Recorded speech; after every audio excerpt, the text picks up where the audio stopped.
Yeah, when I'm working with my buyers, I kind of explain the process of how it was before and in terms what that's going to mean for them now. I explained to them that in the old process that what they were being paid, the 2% as far as the compensation, they were actually paying it in their monthly mortgage because it was part of their purchase price. They just weren't, potentially paying it up front.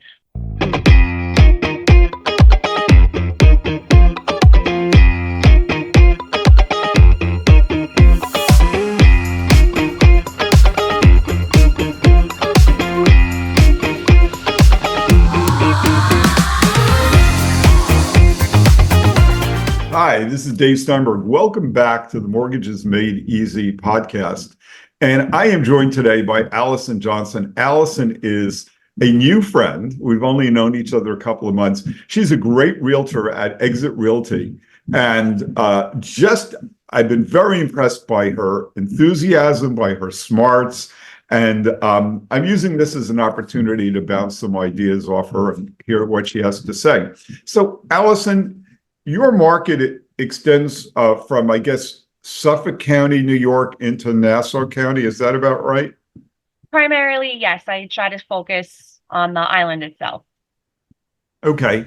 And what's the status of your market today? Are there, is in so much of the metro area, the New York metro area, what I'm hearing is that there's still not enough inventory. What's the story in your part of the world?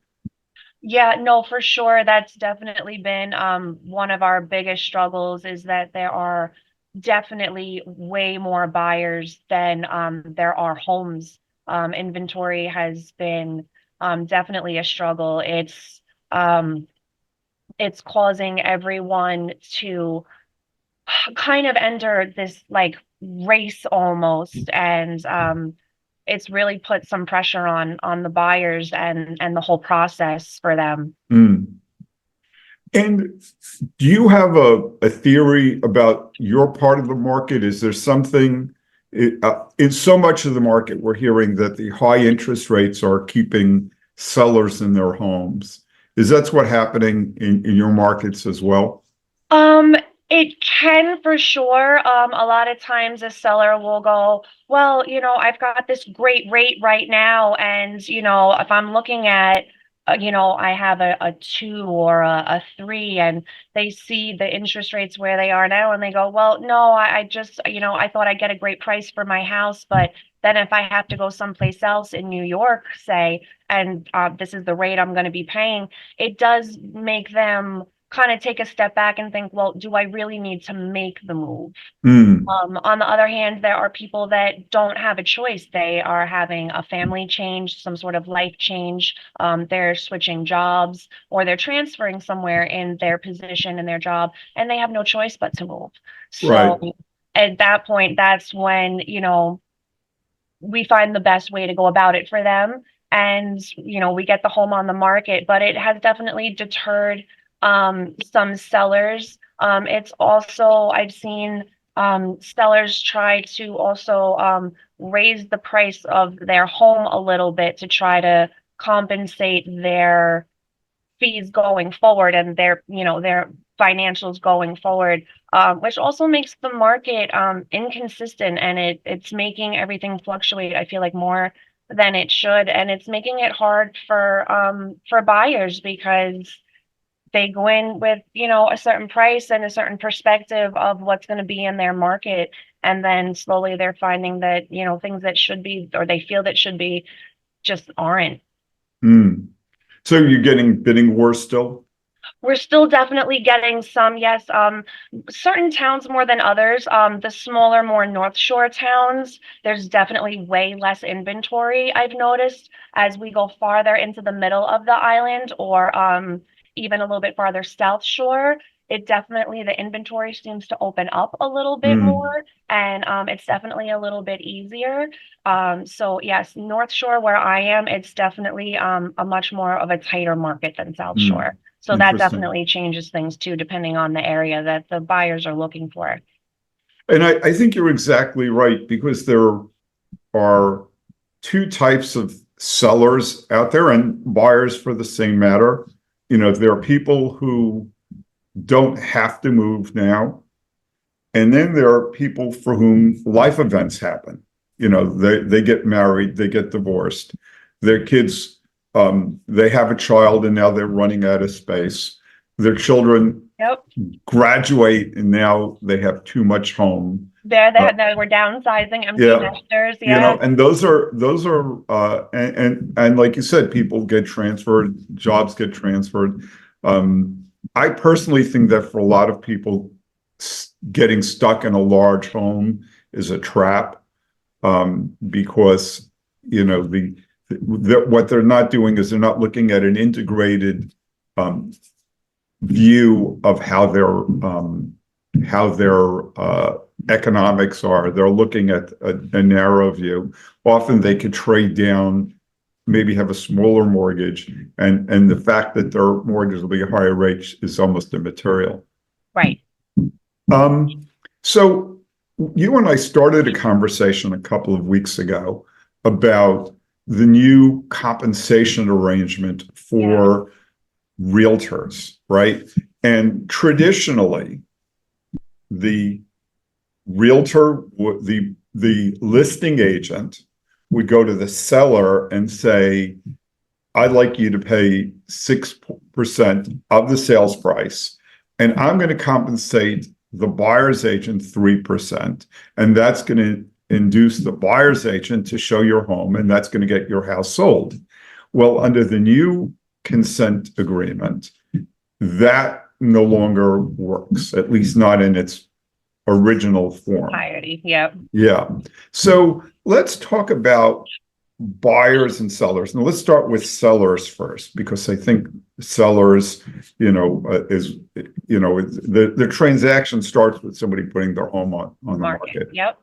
So traditionally, you would have gone to the seller and said, let's agree on 6% or whatever it is, 5%, whatever the number, and we'll compensate the buyer's agent. What are you doing today? What are you telling your sellers today? So today, it's pretty much the same thing. As far as from a seller standpoint, I still basically go about the transaction, exactly the same. I explained to them, typically for our office, obviously everything is negotiable, but we have a start of a 6%, what we consider standard, 4% for selling side, and then 2% for a buying side. Now that things have changed for my sellers, I still highly recommend that we stick with that route. I feel like it is in the best interest of the seller themselves. And I feel like it's almost doing them a disservice if they're not willing to show some sort of compensation to the other side.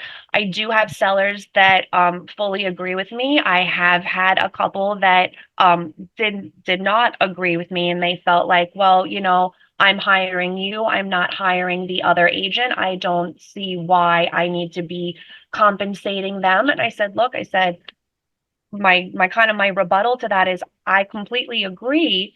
However, when you're thinking about selling your home, you have to think about the fact that there are two sides to this transaction. There is a selling side and there is a buying side. And right now, even though we're on this side, on the other side of the transaction, when you go to purchase a home, you're going to then be on the buyer's side, and you're going to hope that both sides are going to amicably work together. And that's the best way to help us put our best foot forward. We're presenting a sale of the home. A 2%, I believe, is fair to bring in your buyers to come in to look at the home. And for the few that didn't think that, 6 was fair or it was just too much, then, we sit and renegotiate. Okay, well, how about a 5%, and we can at least offer something, and then they can, work out the other half, which is a 1% with their buyers, which I think to a certain extent may also be fair depending on the situation. So that's really been my only I would say, pushback from the new agreement on the seller's side. But for the Hmm. most part, they my sellers have been feeling that, that's still a fair buy for them, having a 6% for to the seller, 2 to the buyer. A Yeah. few of them, I did do on 2 of them, we did a 5%, I'm sorry, a 4% and a 1% to the buyer. And one of them went well, it wasn't an issue, and the other one, we're still waiting. Yeah. It's funny because I think what people often focus on is they focus on the trees rather than the forest, right? And when you think about it, what the seller really should be looking at is how much money am I going to net on this sale? Right. I mean, frankly, if you made $1 million on the sale of a $500,000 house and they got $600,000, they should be pretty damn happy, Right. Yes. right? And so, but because people see this as a there's winners and losers, it gets complicated. Yeah. And here, the more I can get people into your home, the more I can get people to visit your home, the more that I can get serious buyers to make an offer on your home, the more the more your house is going to sell for. And if that means we compensate the buyer's agent 2%, so be it. Because at the end of the day, where are you going to make more money? Exactly. And they have to understand also, I try to explain to them that throughout this process, we want to have as smooth of a transition throughout the whole thing as we possibly can. And the best way for us to be able to start doing that right from the beginning is making sure that we have, as big of an open house as we can and get as many people in to see the home as we can. And you don't want to deter people from coming and seeing your home, because when I have an open house, best case scenario is I can come back to my sellers and I can go, look at all the offers that you have. We're sitting in a great position because we have a choice here. We have some leeway here. We can see what really works best for us, as opposed to me having an open house and then a couple of days later having to go back to my sellers and going, well, we only have this one and you're probably not going to like it, but it's the only one that we have. And Mm. you're starting to change, turn the tables a little bit, and where you should kind of be sitting going, look at what I have choices, I have options. Now you're sitting there going, well, now I'm stuck with this. Can I make it work? And then Hmm. stress can start, and it doesn't have to. So yeah, we really try from the beginning to make it as a productive experience as we possibly can. What about when you're representing buyers? What is your experience with have buyers pushed back on paying 2% or 3% or whatever you charge? Are they pushing back on it, or is that something they understand? Honestly, I feel like so far I've been pretty lucky, especially with talking with some of the my colleagues in my office. I'm definitely blessed. I've been very lucky so far, where I've really had, honestly, almost no pushback. Hmm. When I explained to, especially with my new clients coming in, because it's fresh start, I'm not calling previous clients going, hey, these things have changed, moving forward, this is what we have to do. So when I sit down with a new buyer and we discuss the breakdown, I explain to them, I say, look, in the past, this is how it works. Yes, they generally say gave out 6%, 2 came to you. But then I explained to them that that price was also already rolled into the price of the home. So they didn't feel the 2%. They're paying, technically, in the back, they're paying that 2%, but they weren't paying it up front. Mm. So they still had been paying for that, but they had been paying for that. They just didn't see it up front. So now when they come in and I sign an agreement with them, I say, look, it's a 2%. on our side, and then I can negotiate with them, how the 2% comes rolled out after that. But they're all pretty amicable about it. They understand that, it's just a matter of where in the process the 2% is being presented. Hmm. And like I said, my new clients, they've all went, okay, no problem. I typically, when I sign a buyer's agreement with my buyers, I sign it for 2%. And then initially, and when we start looking at houses, I go to the listing agent and I will ask about compensation. And if it ends up being higher than 2%, then I would go back to my buyer and say, hey, maybe we sign another agreement because they're offering X amount and nothing else is coming off of their end. So that's the way I work that on my end, because I had people in my office go, well, if you're putting it at 2% and they're giving out more, then you're going to miss out. I went, well, my job first is to make sure that my buyer's being taken care of. My compensation comes secondary to that, whatever Hmm. it may be. And I think that's what makes you a great realtor. When you're working with a seller, what you do is you reinforce the value of the seller compensating the buyer's agent, because that brings more buyers to the table and that gives them a better offer. Yeah, absolutely. What's your experience? What do you do to prepare buyers? Because so many buyers, especially repeat buyers, will tell you, I've never had to pay for a realtor before.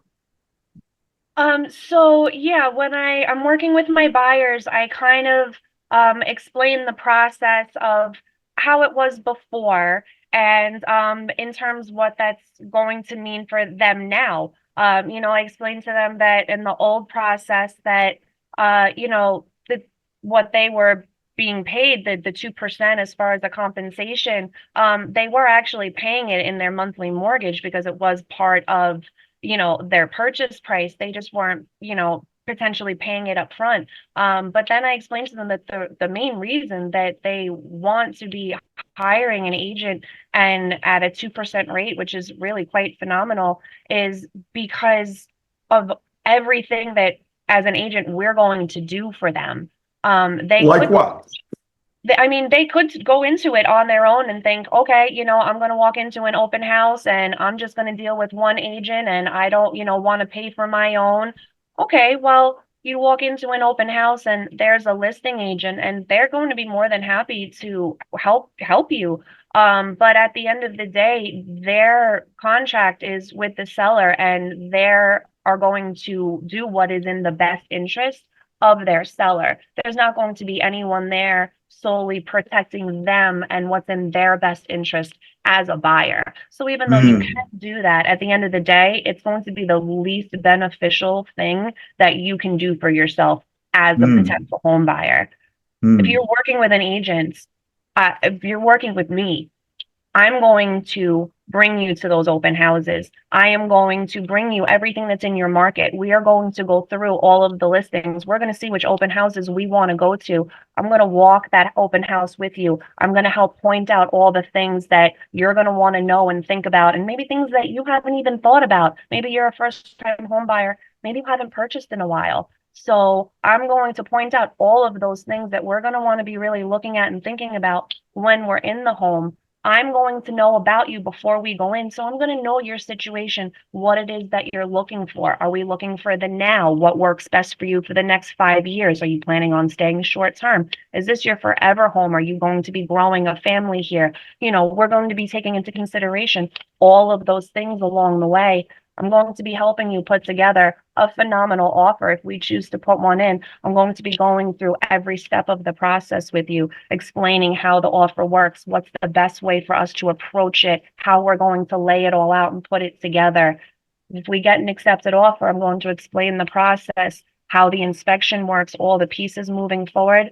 I'm going to go through inspection reports with you. I'm going to help do all of your negotiating, get you in touch with the people that you need to be in touch with, if it's a title company, if it's a new mortgage lender, if it's, whatever it may be. And we go through the process together. I try my best to take all of the stress off of my client and make sure that everything goes smoothly for them. There's a lot of things that go on the back end that they're not aware of. And if it comes up and they can't make, you know, a clear and, you know, conscious decision about it with, you know, you can't do that without knowledge. So you could be making very, very wrong decisions for yourself and not even knowing it because you're just not aware of legally what should and shouldn't be happening or what you're entitled to or not entitled to. It can get tricky if you really don't know in depth the whole Mhm. process. And that's really what, you know, as an agent, you should be bringing to the table. You know, you and I were talking earlier, and you were telling me a story about something that just happened this week where you had a transaction blow up at the table because of something the seller's the seller's agent or the buyer's attorney. You know, having someone there to work with the attorneys, work with the banks, work with everything.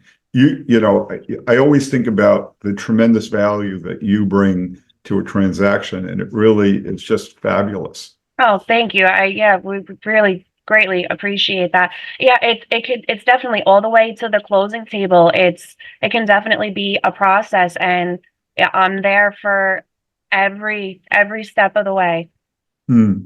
So let's switch gears a little bit because, you know, going through like August, we were in a position where we were seeing rates go down, and we got down to about 6% in rates, and now we're way back up in the sevens. And you know that's got to be a real challenge for some of your buyers.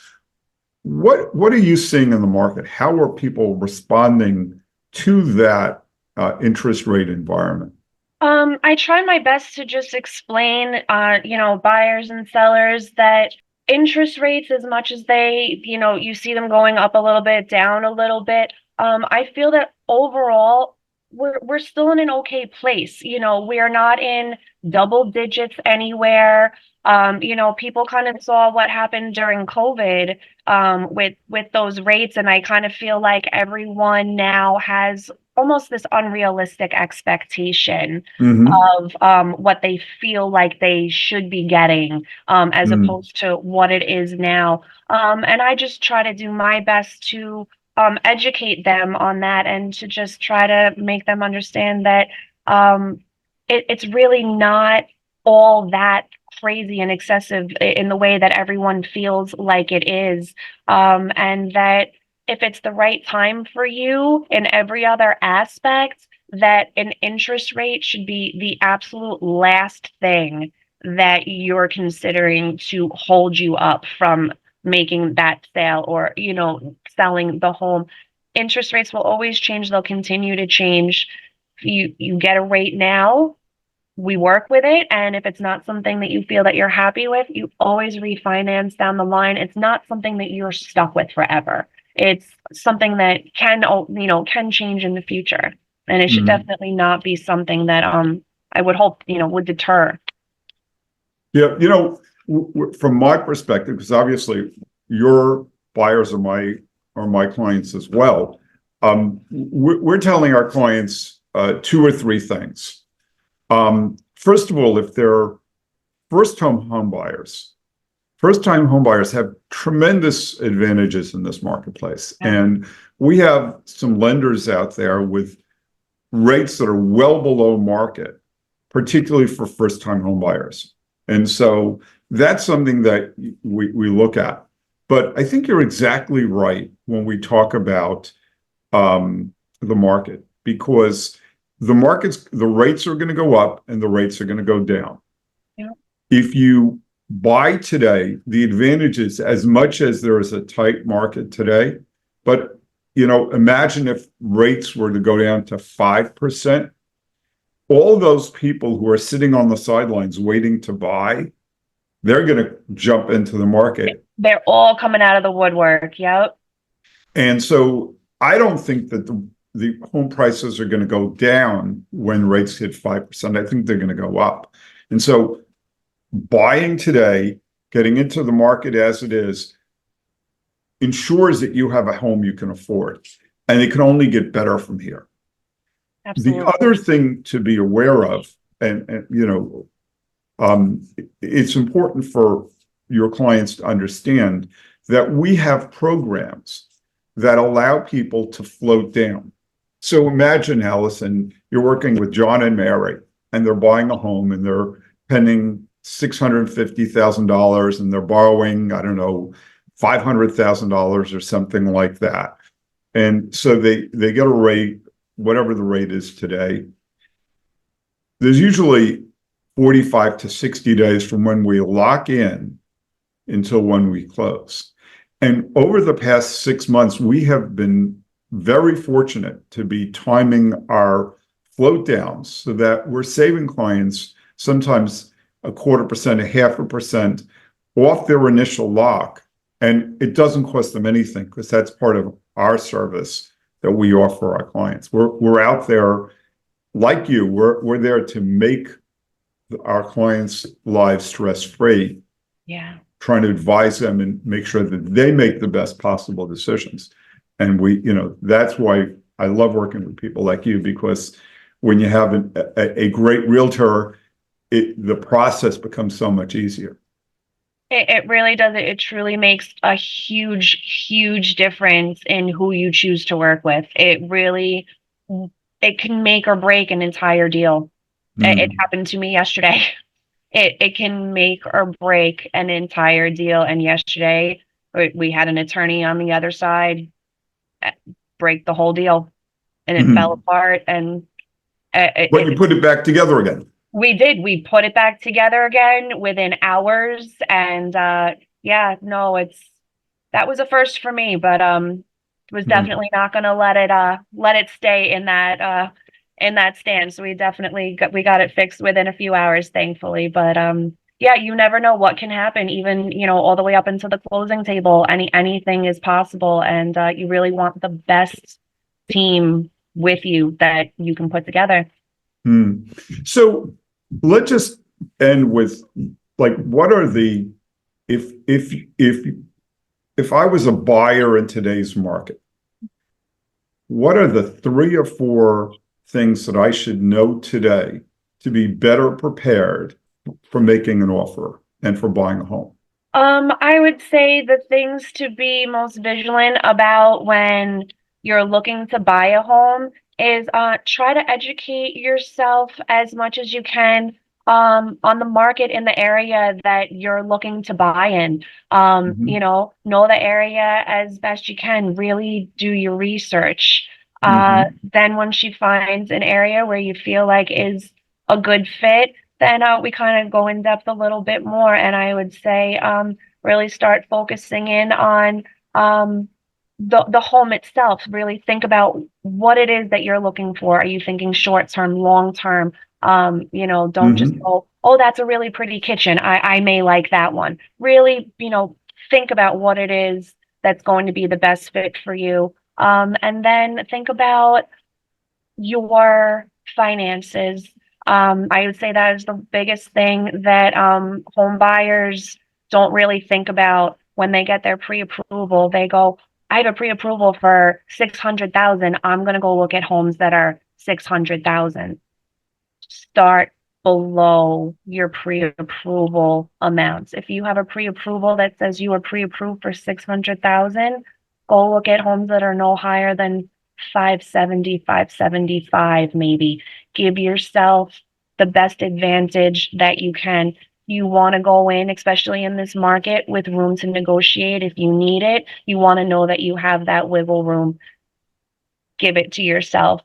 It will save you a lot of time, a lot of hassle, and some potential heartache because if you see a home and you fall in love with it, you don't want to then later figure out that you can't afford it. You're right. You're so right.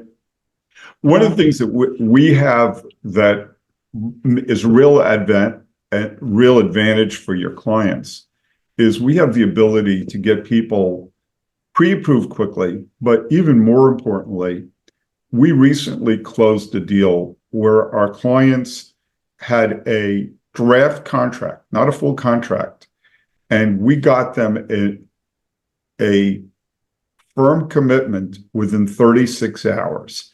That's phenomenal. It was one of these stories where they were putting down over 20%. And so we got them an appraisal waiver.